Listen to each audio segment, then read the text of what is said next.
falar de um herói que não tem poderes especiais, roupa especial, arma especial, dinheiro, inteligência ou até tecnologia, mas ainda assim é um herói.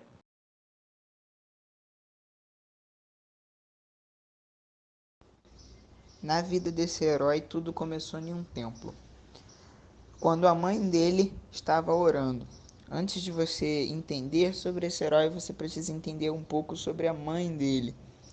A mãe desse herói, que é a mãe de Samuel, ela tinha um determinado sonho no coração dela. Ela tinha um sonho de ter um filho, sendo que ela não podia ter filhos. Era fisicamente impossível ela ter filhos.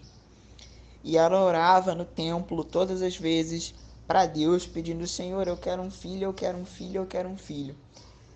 E aí um dia, enquanto ela estava no templo orando por um filho, um sacerdote olhou ela ali abaixada, orando no templo, e achou que ela estava bêbada, na verdade. E ele foi questioná-la, dizendo: mulher, você não pode ficar aqui embriagada do jeito que você está.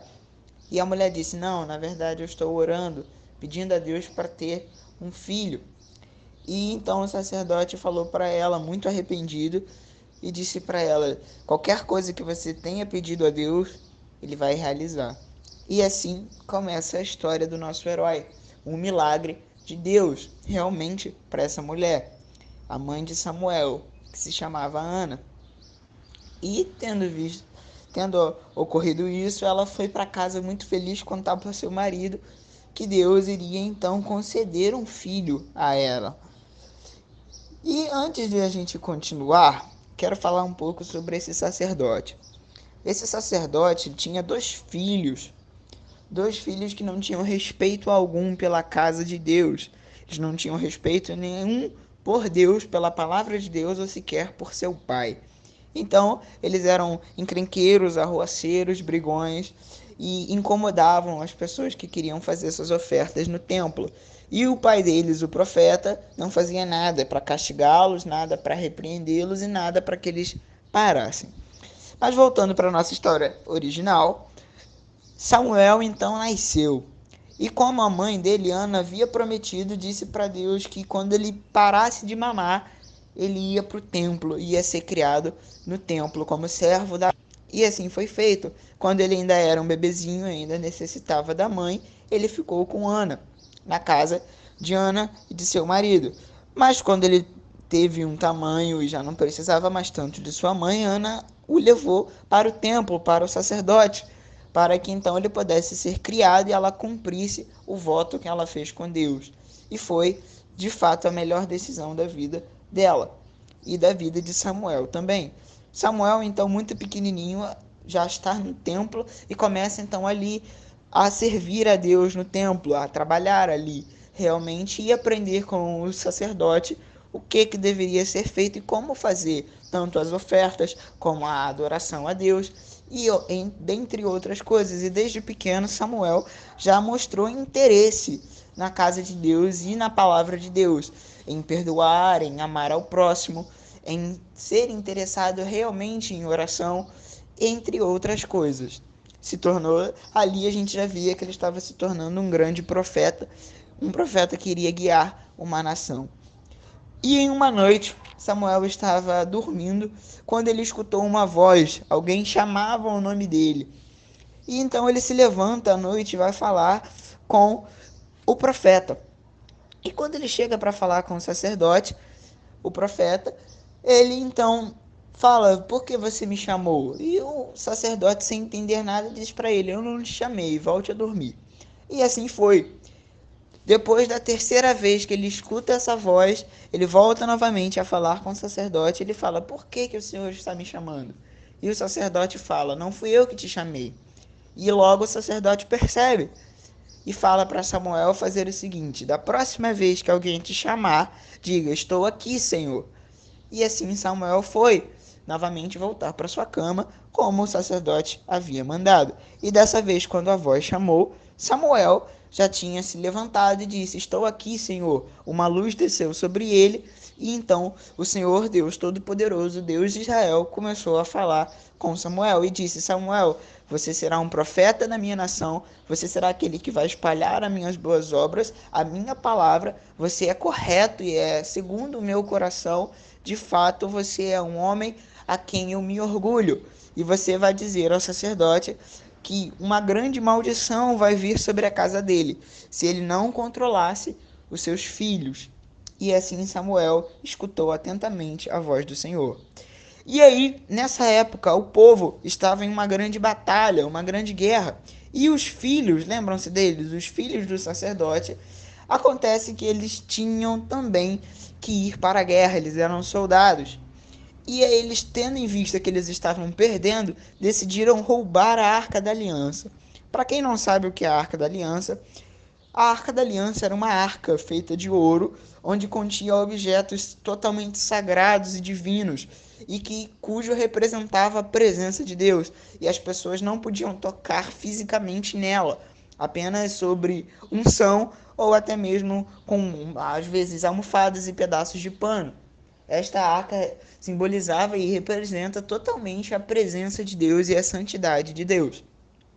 E eles decidiram então levar a arca para a guerra, para que Deus estivesse com eles na guerra. Isso, obviamente, sem contar para o seu pai. Obviamente, isso não poderia dar certo. Obviamente, não deu certo. Quando assim que eles levaram a Arca da Aliança para a batalha, Deus então jogou a maldição que ele havia falado com Samuel. A arca se perdeu em batalha e o povo perdeu a batalha, a guerra contra os inimigos. E um mensageiro veio avisar para o sacerdote e para Samuel que os filhos do sacerdote haviam sido mortos em batalha. E o sacerdote não aguentou e veio a falecer ali naquele momento, devido ao choque e à pressão. O tempo se passou, muito tempo se passou, Samuel cresceu, já estava muito mais experiente na sua caminhada com Deus, já conseguia conversar plenamente com a voz de Deus e havia se tornado um marco e uma referência como sacerdote na casa de Deus e cuidador do templo. Ele entendia e conversava claramente com Deus. E um dia, Deus então falou com o sacerdote, com Samuel, e disse que ele deveria então ungir, a pedido do povo, ungir um primeiro rei para o povo de Israel, o primeiro rei do povo de Israel. E ele disse: você irá ungir esse, que será o primeiro rei de Israel, e terá a bênção do Senhor. E assim, dito e feito. Samuel então unge ao Saul, rei Saul, muito famoso e muito conhecido. Ele unge então o rei Saul, aclamado pelo povo. O povo pediu para que Saul fosse o novo rei de Israel e Deus havia concordado. Tendo em vista disso, foi ungido então Saul e ele se tornara o novo rei. Só que o povo acabou descobrindo que Saul talvez não fosse uma escolha muito sensata. Saul, ao invés de obedecer totalmente à presença de Deus, acabou indo para caminhos errados, se é que podemos dizer.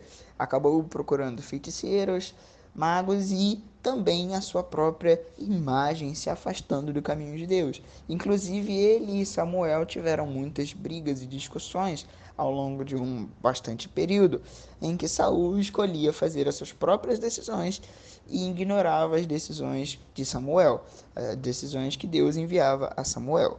Então, falando com Samuel, Deus mais uma vez diz a Samuel que ele ia retirar a sua bênção sobre Saul e escolheria um novo rei para Israel. E então Samuel foi dizer isto a Saul. Neste meio tempo, Saul se revolta contra Samuel, pois ele já havia endurecido seu coração e já estava em desobediência, e decide-se então revoltar contra Samuel. E nessa revolta de Saul, ele acaba rasgando o manto realmente de Samuel. Ele rasga o manto de Samuel e Samuel diz para ele então: da mesma forma que você rasgou o meu casaco, o meu manto, Deus também vai rasgar o seu reinado e a sua bênção. E dessa forma foi. Deus então mandou que Samuel buscasse o próximo rei de Israel, em uma casa humilde de fazendeiros. E ele acaba encontrando a casa de Jessé, onde lá ele encontra Davi, o ungido de Deus, o novo rei de Israel. O também muito conhecido rei Davi, que derrota Golias mais para frente, quando nessa época Saul ainda era rei. é, Davi foi ungido secretamente para que Saul não se revoltasse, mas mais para frente ele vem então a se tornar o rei. E no reinado de Davi, que durou muito tempo e consolidou muito o reinado de Israel, Samuel então vem a falecer juntamente de Davi, vem a falecer e Davi estava lá nesse momento e ele morre então concretizando sua boa obra e sua profecia realmente sobre a terra. O que podemos aprender das atitudes dele é muito claro e muito simples. Podemos, podemos entender das atitudes de Samuel que Samuel, mesmo sendo criança, ainda assim viu que Deus tinha algo melhor para ele. Mesmo ele sendo criança, se deu para ser servo na casa de Deus e se deu para escutar o chamado de Deus. E por isso ele foi um herói muito grande para todos nós, um herói de fato da fé, mesmo sendo ainda criança. Quando Deus disse para ele o que ele deveria fazer, ele aceitou e escutou o chamado de Deus. E de fato, depois dali, então, ele influencia uma geração muito grande, influencia várias pessoas ao longo de sua caminhada, como por exemplo Davi. E além de tudo isso, isso nos faz pensar sobre nós. Quantas vezes nós, queremos ouvir a voz de Deus, queremos respostas e não vemos o nosso próprio achismo, nosso próprio conflito, aquele que está atrapalhando a voz de Deus de falar. Samuel era apenas uma criança servindo a Deus, sem conflitos ou arrependimentos, mas com amor. Era atento ao que Deus falava, de certa forma. Samuel era atento ao que Deus falava. Ele era atento à voz de Deus, como quando Deus chamou ele pela primeira vez, quando ele estava dormindo. Isso não só porque ele era pequeno, mas porque ele tinha um coração puro, porque ele era temente a Deus e servia nos caminhos do Senhor. E esse foi o episódio de hoje.